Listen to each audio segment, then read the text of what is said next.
여러분에게는 혹 반짝 스쳐가는 추억처럼 가볍게 어떤 사건을 생각했는데 시간이 지날수록 그냥 그렇게 지나버릴 그런 단순한 사건이 아니었는데, 그냥 그렇게 흘려보내는 그런 것이 아니었는데 하고 그 사건에 대한 어떤 가치와 소중함이 새록새록 마음에 깊이 새겨지면서 다시금 무게를 두고 그 사건 앞에 서본 경험이 여러분 있으십니까? 이스라엘에게는 결코 하나의 추억으로 지나쳐 버려서는 안 될, 결코 그래서는 안 될, 결코 그럴 수 없는 아주 중요한 하나의 사건이 있었습니다. 그것은 바로 출애굽이라고 하는 사건입니다. 400년이라고 하는 기나긴 시간 동안 종살이에 찌들려서 이제 예전 그들의 조상 아브라함에게 나타났던 그 하나님의 존재는 마치 구전으로 흘러오는 어떤 동화 이야기 속의 주인공처럼 여겨지고, 애굽의 강에서부터 큰 강 유브라데까지 너와 내 후손에게 주리라 하는 그 약속도 이제는 아무런 효력이 없는, 마치 먼지가 수북이 쌓인 다 폐기 처분되어 버린 문서 조각처럼 여겨져서 더 이상 아무것도 기대하지 않는, 아무것도 기대할 수 없는 바로 그때 역사의 짙은 어둠을 뚫고 하나님의 사람 모세가 나타납니다. 여호와 하나님은 모세를 통해서 당신 스스로를 그들의 조상 아브라함과 이삭의 하나님이라고 계시하면서 오랜 종살이로 인해 찌들어서 이제 하늘의 그 거룩한 부름도, 신적인 약속도, 열방을 향한 구원과 회복의 통로라고 하는 이 신적 소명의 영광은, 그 영광스러운 비전도 다 망가게 버린 채 오직 패배의식 속에 주저앉아 버린 저들 안에 다시 한번 주님은 비전의 불을 지피시며 저들을 일으켜 세워 다시 약속의 땅을 바라보게 만드십니다. 하나님께서는 저들을 끝까지 자신의 손아귀에 사로잡아서 종노릇하게 만들려는 바로와 온 애굽 위에 하나님의 강력한 심판의 능력을 집행하심으로 당신의 존재와 영광과 능력에 대해서 무뎌져 버린 이스라엘의 백성 가운데 다시 한번 신앙의 불을 지피시며 하나님의 신실한 약속을 붙들고 당신의 약속의 그 땅을 바라볼 수 있도록 저들을 다시 일으키시는 것을 우리가 보게 됩니다. 이스라엘 백성들은 그렇게 하나님께서 애굽 전역에 이제 첫 것을 치시는 바로 그날에 당신의 백성들을 구속하기 위하여 베풀어 주신 유월절 어린 양의 피의 언약에 순종하여 사망의 밤을 지나고 이제 자기들을 삼키려고 넘실대던 사망의 바다 한가운데 하나님께서 내신 은혜의 길을 따라 구원과 생명을 맛보게 되는 실로 엄청난 하나님의 능력을 경험하게 됩니다. 새벽마다 광야에 내리는 하늘로부터의 기적의 양식인 만나를 매일처럼 먹고 경험하면서 이제 구름기둥과 불기둥으로 저들을 보호하시는 하나님의 은혜 속에 광야를 행진하며 약속의 땅으로 나아갑니다.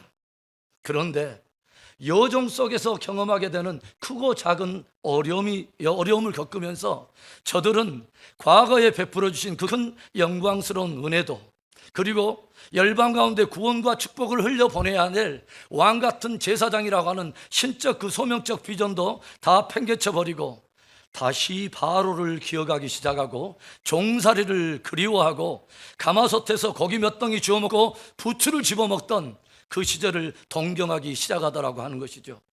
그처럼 매일 하늘을 열어서 40년 동안 하루도 빠짐없이 하늘을 열어 광야에 식탁을 베푸시는 여호와의 전능자의 거룩한 공급, 하늘의 진리의 양식 만나를 먹으면서도 그 양식을 감히 비할 데가 없다고 애굽에서 얻어먹던 부추의 그 양식에 견주면서 그 영광스러운 하나님을 바로 왕과 견주면서 종살이를 그리워하고 있는 이 놀랍고 두려운 반응들, 하나님의 은혜의 손길이 참으로 무색하고 인도하는 하나님의 은혜의 손길이 참으로 무색하고 하늘로부터 매일처럼 부어주시는 그 기적의 양식의 초대, 광야의 식탁의 초대의 손길이 참으로 무색할 정도로 어린 양의 피로 말미암아 구속해 주신 구속의 은혜가 참으로 무색할 정도로 저들은 참으로 어처구니 없는 반응을 보이는 것입니다. 어떤 은혜였는데, 어떤 대가를 지불하고 이루어내신 구속이었는데, 어떤 사랑이었는데 저들은 결코 그래서는 안 되는 것이었습니다. 결코 그럴 수는 없는 것이었습니다. 결국 1세대는 자기들을 향한 그 영광스러운 비전에는 한 번도 반응해 보지 못하고 목적이 이끄는 삶이 아니라 단지 목젖이 이끄는 삶의 모든 것을 걸고서 한없이 바로를 그리워하고 종살이를 그리워하다가 아무런 도전도 영적 반응도 해보지 못한 채 광야에서 엎드러지고 말았습니다. 그리고 광야에서는 어느덧 시간이 흘러서 새로운 세대가 일어나기 시작했어요.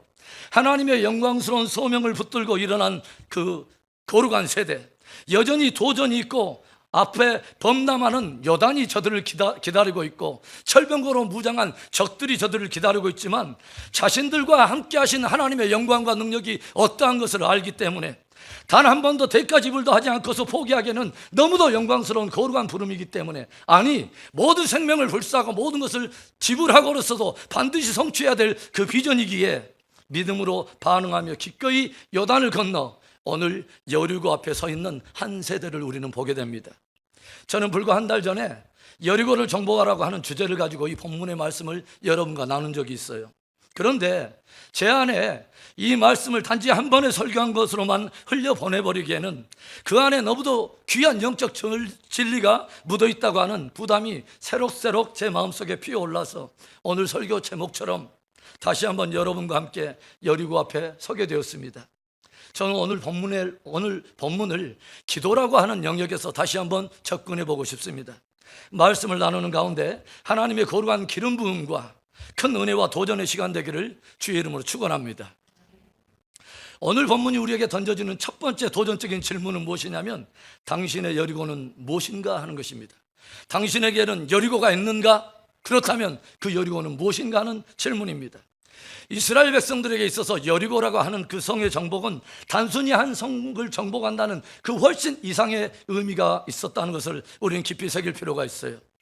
바로 그들의 조상인 아브라함으로부터 시작된 신성한 꿈과 비전을 성취하는 것이었습니다.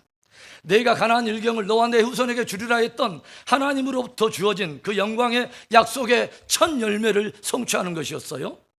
400년이라고 하는 기나긴 세월의 벽을 넘어서 하나님께서는 그 영광스러운 비전을 굳게 붙든 새로운 세대를 통해 그 일을 마침내 성취하게 하셨고, 결코 이해할 수 없는 전략이지만 그분에게 그 전략을 주신 하나님의 어떠함을 알고 매일처럼 기꺼이 한 바퀴씩 돌고 마지막 날에 7바퀴를 순종의 분량을 채우고서 그 7째 날에 리터 지진계에 기록될 만큼이나 크고 거룩한 함성이 하늘과 땅을 진동하는 그 날에 마침내 하나님 축복의 그 비전의 첫 열매를 새로운 세대에게, 합당한 세대에게 주시고 말았습니다.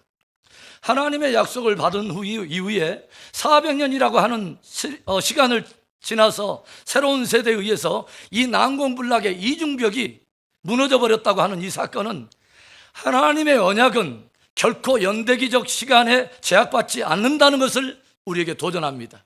400년 전에 믿음의 조상 아브라함에게 주셨던 그 약속이 4대가 지나서 400년 만에 합당한 세대에 의해서 정복되었다고 하는 이 놀라운 사건은 저와 여러분들에게 하나님의 약속은 시대와 모든 공간을 초월하여 오늘도 그 언약을 붙드는 어떤 세대든 어떤 사람에게든 동일하게 능력과 축복으로 함께 한다고 하는 귀한 언약을 우리에게 들려주고 있는 것입니다. 그토록 견고했던 여리고성이 무너져버린 이 사건은 오늘 동일하게 우리에게도 확실한 진리를 도전하고 있다고 하는 거죠. 그것은 역시 우리도 오늘 하나님의 약속을 중심으로 우리가 빙빙 돌며 기도의 행진을 멈추지 않는다면 하나님은 그 약속에 따라서 결국 우리를 도우시며 우리가 돌고 있는 여리고를 반드시 성취하게 될 그 영광을 우리에게 주신다고 하는 것입니다. 그렇다면 과연 나에게는 그 영광스러운 소명으로 부르시는 그 부르심을 따라 하나님의 영광을 위해 돌아야 될 여리고가 있는가 하는 것입니다. 그렇다면 그 여리고는 무엇인가 하는 것이죠. 놀랍게도요, 사람들은 정작 자신이 진짜 무엇을 원하는지 모를 때가 있습니다. 우리들이 하나님 앞에 원하는 것을 얻지 못하는 상당한 이유가 무엇인지 아십니까? 내가 원하는 것이 진정 무엇인지를 잘 모르기 때문에, 자기가 무엇을 간구하고 있는지를 모르기 때문에 그 응답을 받지 못하는 경우가 많이 있다고 하는 거예요. 한마디로 오늘 본문과 함께 접목해 본다면 돌아야 될 여리고가 없는 것입니다. 돌아야 될 여리고가 없는 것이에요. 이스라엘 민족이 여리고성에서 이 기적을 체험한 이후에 약 1000년의 시간이 흐른 즈음에 동일한 장소 여리고에서 놀라운 하나의 기적의 사건이 펼쳐집니다. 바로 예수님이 여리고를 떠나시려는데 마치 급하게 마지막 택시를 잡는 사람처럼 두 맹인들이 나타납니다. 마태복음 20장 30절과 31절의 말씀입니다. 맹인 두 사람이 길가에 앉았다가 예수께서 지나가신다 함을 듣고 소리질러 이르되 주여 우리를 불쌍히 여기소서 다윗의 자손이야 하니 무리가 꾸짖어 잠잠하라 하되 더욱 소리질러 이르되 주여 우리를 불쌍히 여기소서 다윗의 자손이야 하는지라. 수많은 군중들이 운집에 있는 그 행렬을 뚫고서 두 소경이 간절히 주님 앞에 무릎을 꿇고 외치기 시작해요. 다윗의 자손이여 우리를 불쌍히 여기소서, 다윗의 자손이여 우리를 불쌍히 여기소서. 그러자 무리들이 이 두 소경에게 책망하면서 잠잠하라 잠잠하라 꾸짖습니다. 그런데 저들의 반응이 무엇이냐면 뒤로 물러서는 것이 아니라 더욱 소리를 높여 이르되 주여 우리를 불쌍히 여기소서 다윗의 자손이여 외치기 시작합니다. 이때 마침내 주님께서 그 발걸음을 두 소경 앞에 멈추고 그들에게 이렇게 질문을 해요. 함께 32절과 33절의 말씀을 읽어볼까요? 예수께서 머물러 서서 그들을 불러 이르시되 너희에게 무엇을 하여 주기를 원하느냐? 이르되 주여 우리의 눈뜨기를 원하나이다. 여러분 이상하지 않습니까? 당연히 앞을 못 보는 사람인데 무엇을 하여 주기를 원하느냐 하고 묻는다면 당연히 주여 보기를 원하나이다 라고 말하지 않겠어요? 그런데 주님은 굳이 물으시더라고 하는 거죠. 너희에게 무엇 하여 주기를 원하느냐? 주님은 저들이 무엇을 원하는지를 분명히 하기를 주님은 원하셨다고 하는 거죠. 그리고 원하는 것을 분명하게 표현하기를 주님은 원하셨다고 하는 거죠. 표현하는 선에서 훨씬 나가서 저들의 갈망이기를 주님은 원하셨다고 하는 거죠. 그 어떤 사람들의 잠잠하라는 책망에도 멈출 수 없는 저들 안에서 나오는 갈망이기를 주님은 원하셨다고 하는 거죠. 그리고 두 소경은 주저없이 우리의 눈뜨기를 원하나이다 고백하고 주님은 마침내 저들을 만지시고 치료하심으로 저들은 곧 보게 되어 예수를 따르더라 하고 마무리하고 있습니다.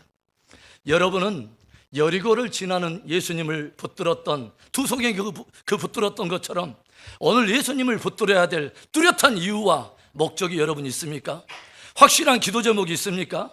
온 군중들이 잠잠하라 잠잠하라 할 그때에도 결코 멈출 수 없는, 결코 멈춰서는 안 되는 두 소경의 외침처럼 어떤 상황과 환경이 잠잠하라 잠잠하라 우리의 믿음의 행진을 가로막으려 하고 멈추려 하는 바로 그때에도 결코 멈출 수 없는, 멈춰서는 안 되는 간절한 비전과 기도의 제목이 여러분 있으십니까? 하나님께서 마음에 심어주신 약속과 기적과 꿈을 분명히 주님 앞에 말할 수 있습니까 여러분? 깊이 기억하십시오 여러분. 비전이 애매모호하면, 갈망을 정확히 말할 수 없는 것이라면 주님을 깊이 붙들지 않게 될 것입니다. 아니, 우리가 구체적으로 그것을 말할 수 없다면, 그것을 구체적으로 하나님 앞에 고백할 수 없다면 우리는 그 기도에 응답받을 수 없을 거예요. 아니, 응답해도 왜 응답되었는지도 별로 관심도 없을 것입니다. 왜냐하면 그것은 깊은 갈망으로부터 나온 기도가 아니기 때문에 그렇습니다. 두 소경은 곧바로 저들이 예수님을 붙들었던 이유를 정확히 말했어요. 주여 우리가 보기를 원하나이다. 그리고 저들은 보고서 예수님을 따르는 자들이 되었어요. 눈을 이제 떠가지고 그 뜬 눈으로 볼 것 못 볼 것 다 찾아다니는 사람이 아니라 예수님을 따라가는 귀한 제자들이 되었다고 하는 거죠. 열방을 향한 구원과 축복의 통로라고 하는 영광스러운 신적 부름과 귀한 소명의 부름을 받았지만 그 비전이 저들 안에 깊은 갈망이 되지 못하니까 그 영광스러운 비전을, 어떤 비전인데 그것을 애굽의 종살이의 꿈과 바꿔버리고, 하늘의 신령한 양식이 어떤 양식인데 그 양식을 일개 가마솥의 부추와 바꿔버리는 이 두려운 반응들. 조금만 상황과 환경이 잠잠하라 하면 금세 입을 다물어버리고 뒤로 물러서 버리고 애굽으로 돌아가려는 1세대에게는 여리고라는 한 도성은 아무런 의미가 없었습니다. 그리고 저들은 하나님께로부터 오는 영광스러운 비전을 위해서 여리고를 도는 사람이 아니라 목적도 없이 아무런 비전도 없이 광야를 표류하면서 광야를 40년 동안 도는 그런 사람들이 되었습니다.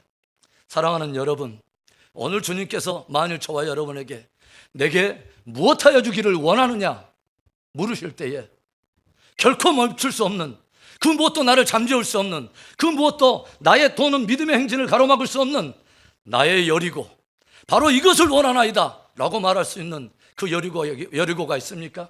그 비전과 여러분 기도 제목이 있으십니까? 오늘 하나님의 영광을 위해 여리고 앞에 다시 서는 큰 은혜가 있기를 주의 이름으로 축원합니다. 오늘 본문이 우리에게 던지는 두 번째 도전이 무엇입니까? 만약에 우리에게 여리고가 있다면 오늘 그 여리고를 여상이 돌고 있는가? 라고 오늘 본문 우리에게 도전해요. 사람들이 기도의 응답을 받지 못하는 첫 번째 이유는요, 보통 무엇을 기도해야 할지, 무엇을 원하고 있는지를 모를 때가 많아요. 그렇다면 또 하나의 이유는 너무도 쉽게 기도를 중단해 버린다고 하는 것이죠. 오늘 저와 여러분은 붙들고 있는 기도 제목을 가지고 어떻게 기도하고 있습니까? 여전히 여러분들은 여리고를 돌고 있습니까? 그렇다면 몇 바퀴째 돌고 계십니까?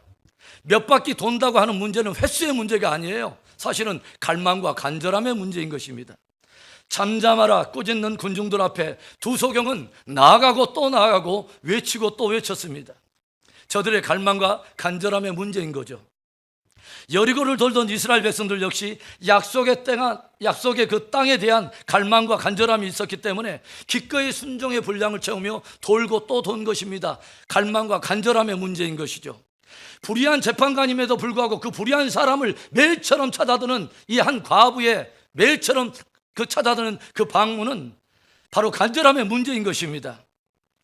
저와 여러분은 기도가 역사를 바꿀 수 있다고 여러분 믿으십니까?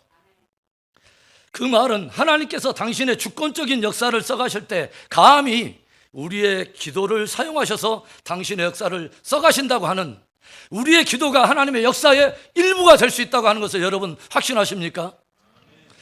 제가 언젠가 여러분과 이런 말씀을 함께 나눈 적이 있어요. 성경을 읽다 보면 가끔씩 아찔할 때가 있더라고 하는 거죠. 만일 그때 기도하지 않았더라면 어쩔 뻔했는가 하는 생각이 들 때예요. 온 메데바사 제국 산하에 한날에 제비를 뽑아서 산하의 모든 유대인들을 죽여도 좋다고 하는 조서가 효력을 발휘하기 시작하는 그날이 가까이 오는 그때에 만일 모르드게와 유대인들이 기도하지 않았더라면 어쩔 뻔했는가. 18만 5천 명의 아수르 군대가 물밀듯이 들어오고 있는 바로 그날에 히스기야가 하나님 앞에 기도하지 않았더라면 이스라엘의 역사는 어떻게 바뀌었을까 생각만 해도 아찔하더라고 하는 거죠. 그런가 하면 반대로 만일 그때 기도했더라면 얼마나 좋았을까 하는 그런 안타까움이 드는 그때도 있다고 하는 것이죠. 그런데 오늘 그 말씀을 생각하면서 오늘 본문의 그 말씀을 가정해 가지고 이런 생각을 해봤어요. 만일 이스라엘 백성들이 여리고 돌기를 중간에 포기했더라면, 10바퀴쯤 돌다가 포기했더라면 어떻게 되었을까? 역사는 어떻게 바뀌었고 성경은 어떻게 다시 새롭게 기록이 되었을까 하는 생각을 해봤어요. 만일 소경들이 잠잠하라 외치는 군중에 압도되어 가지고 주님 앞에 나아가기를 중단했더라면, 외치기를 중단했더라면 영적인 벙어리가 되어서 감히 말할 것을 말하지 못하는 그런 상태로 남게 되었다면 저들의 운명은 어떻게 됐을까 하는 그런 생각을 해봤어요. 그 답은 불을 보듯 뻔한 것입니다. 그들은 눈앞에 다가온 기적과 영광을 영영토록 잃어버리고 말았을 것입니다. 만일 그들이 여리고성을 10번쯤 돌다가 중단했다면 그동안의 모든 수고가 물거품이 되었을 거예요. 그들 역시 이 전 세대처럼 하나님의 영광의 약속이 이루어지는 것을 영원히 보지 못했을 것입니다. 그리고 저들은 제가 분명히 확신하기는 기도의 회의론자가 되어서 이제는 비아냥거리는 자로 남아있게 될지도 모르죠. 하나님의 약속은 무슨 약속? 하나님은 무슨 하나님? 기도는 무슨 기도? 여리고는 절대로 무너지지 않아 라고 저들은 선포했을지 몰라요. 그리고 기도하는 많은 사람들에게 오히려 뒷목을 잡고 기도할 필요 없다고 오히려 비아냥거리는 그런 기도의 회의론자가 됐을지도 몰라요. 그리고 그들은 진짜 육적인 소경뿐만 아니라 영광의 주님을 보지도 못하고 그 주님을 따르지도 못하고 한 번도 그 주님과 동행하지 못하는 영적 소경으로 남게 되었을지도 모른다고 하는 것이죠. 마크 베터슨이라고 하는 목사님은 이런 말을 우리에게 도전해요. 지금 이 세대에 절대적으로 필요한 것은, 지금 이 시대의 교회와 성도들에게 절대적으로 필요한 것은 제목을 걸고 기도하는 수준과 끝까지 기도하는 수준의 차이를 깨닫는 것이다. 지금 이 시대의 절박한 믿음의 수준은 그냥 기도 제목만 걸고 기도했다는 이력을 남기기 위한 기도가 아니라 반드시 응답받기를 원하는 간절함이 묻어있는 그 기도의 수준, 바로 이 현저한 차이를 아는 것이다. 다른 말로 표현한다면 하나님 앞에 그저 기도 정보를 알려주는, 들려주는 그 정도 수준이 아니라 하나님의 마음을 움직이는 바로 그 기도의 수준을 알아야 된다는 것이 오늘 이 세대의 교회와 성도들에게 과제처럼 남겨있다고 하는 거죠. 여러분, 하나님의 마음은 어떨 때 움직이는지 아십니까? 어떨 때 움직이는지 아세요? 저와 여러분의 마음이 간절할 때 움직입니다. 저와 여러분의 마음속에 그것이 단순하게 그냥 기도의 이력이 아닌 진짜 무엇도 멈출 수 없는 바로 그 외침, 무엇도 멈출 수 없는 그 기도의 행진, 하나님 앞에 응답받고야 말리라는 간절함이 묻어나올 때 그 간절함이 하나님을 움직이는 것입니다. 그래서 간절함은 끈기 있는 기도로 드러나는 거예요. 여리고가 무너질 때까지 기도의 행진을 멈추지 않는 것입니다. 사랑하는 여러분, 감히 도전합니다. 하나님 앞에 나아가서 바짝 엎드려 기도한 것이 언제가 마지막이었습니까? 주님 앞에 무릎 꿇고 기도하느라고 지가 내려서 혈액순환이 안 되어 본 적이 언제입니까, 여러분? 밤을 새워서 기도한 적이 언제가 마지막이었습니까, 여러분? 네팔 극서부 지역 카트만두에서 무려 32시간 떨어져 있는 극서부 마하칼리라고 하는 지역에서 전도자가 들려준 그 보고는 저에게 적지 않은 충격이 되었습니다. 새벽에 성도들이 함께 성전에서 새벽 기도를 하고 있는데 교회에 한 여인이 배가 부른 채 찾아왔어요. 그런데 그녀는 힌두교를 믿는 여인이었는데 온몸에 암이 퍼져가지고 이제는 복수가 찰떡으로 차가지고 병원에서 의학적 처방을 다 했기 때문에 이제는 당신은 집에 가서 마지막 날을 기다리십시오 라고 의학적 판정이 이미 끝난 바로 그 상태에서 어떤 누군가가 교회에 가서 기도하면 나을 수 있다고 하기에 오늘 아침에 당신들의 도움을 받기 위해서 이곳을 찾았습니다 라고 교회에 문을 두드렸던 것입니다. 그런데 저를 적지 않은 충격에 빠지게 만든 것은 그 모인 성도들이 결정한 바로 그 결정이었습니다. 전도자가 곧장 어떤 한 형제에게 무엇을 말하냐면 저 교회 뒷문을 잠그십시오 라고 명령을 했어요. 그러더니 뭐라고 말하냐면, 사랑하는 성도 여러분, 이 여인이 이 병에서 놓였다고 하는 확신이 들 때까지 우리가 기도합시다. 그리고 그 모든 성도들이 3일 동안을 거기에서 기도에 전념하면서 이 여인을 위해서 기도한 것입니다. 그리고 어느 순간에 저들 안에 이 여인이 병에서 놓였다고 하는 큰 확신이 올 때 하나님을 찬양하기 시작하는데 이 여인이 갑자기 복통을 호소하면서 화장실로 달려가는데 하혈이 시작되면서 암덩어리가 떠나가 버린 것이죠. 그래서 병원에 가봤더니 모든 암이 떠나버렸다고 의사들이 놀라더라는 것이죠. 사랑하는 여러분, 오늘 저와 여러분은 여리고 행진을 계속하고 있습니까? 몇 바퀴째 돌고 계십니까? 혹 그 행진을 멈추고 기도의 회의론자가 되어 뒤처져 있지는 않습니까? 다시 여리고 행진을 하는 귀한 은혜가 있기를 주의 이름으로 축원합니다. 오늘 본문이 우리에게 던지는 마지막 도전은 세 번째, 여리고의 무너짐을 외치고 있는가? 그것은 승리를 확신하며 외치고 있는가 하는 것입니다. 오늘 본문을 우리가 살펴보면 이상한 부분이 하나 있어요. 1절과 2절의 말씀을 제가 천천히 읽어보겠습니다.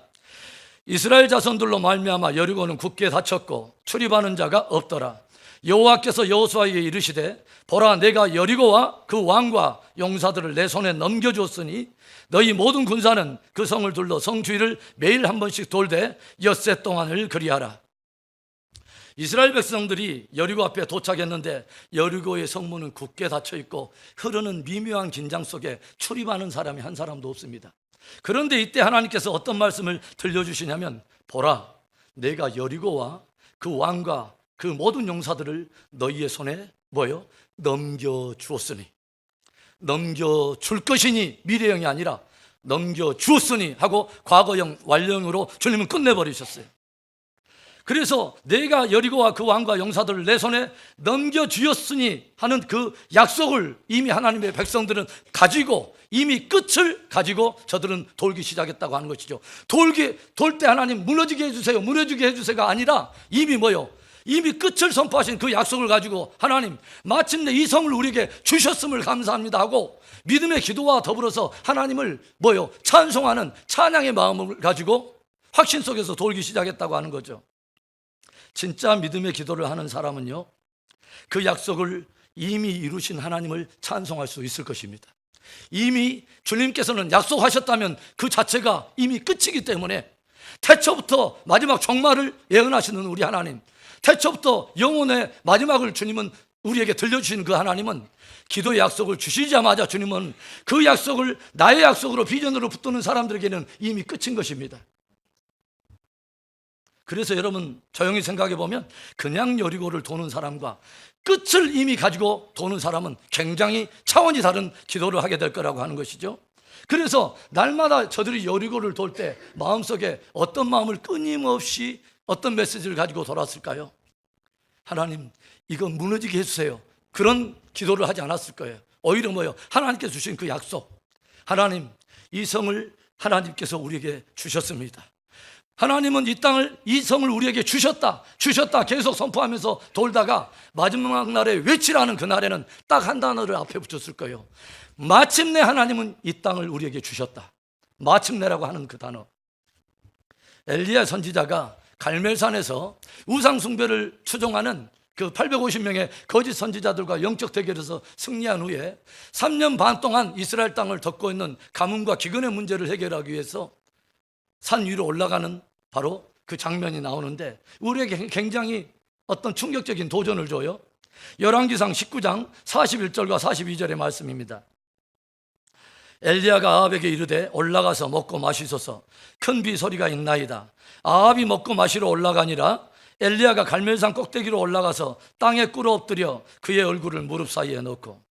여러분, 순서가 이상하지 않아요? 이건 굉장히 순서가 이상한 겁니다.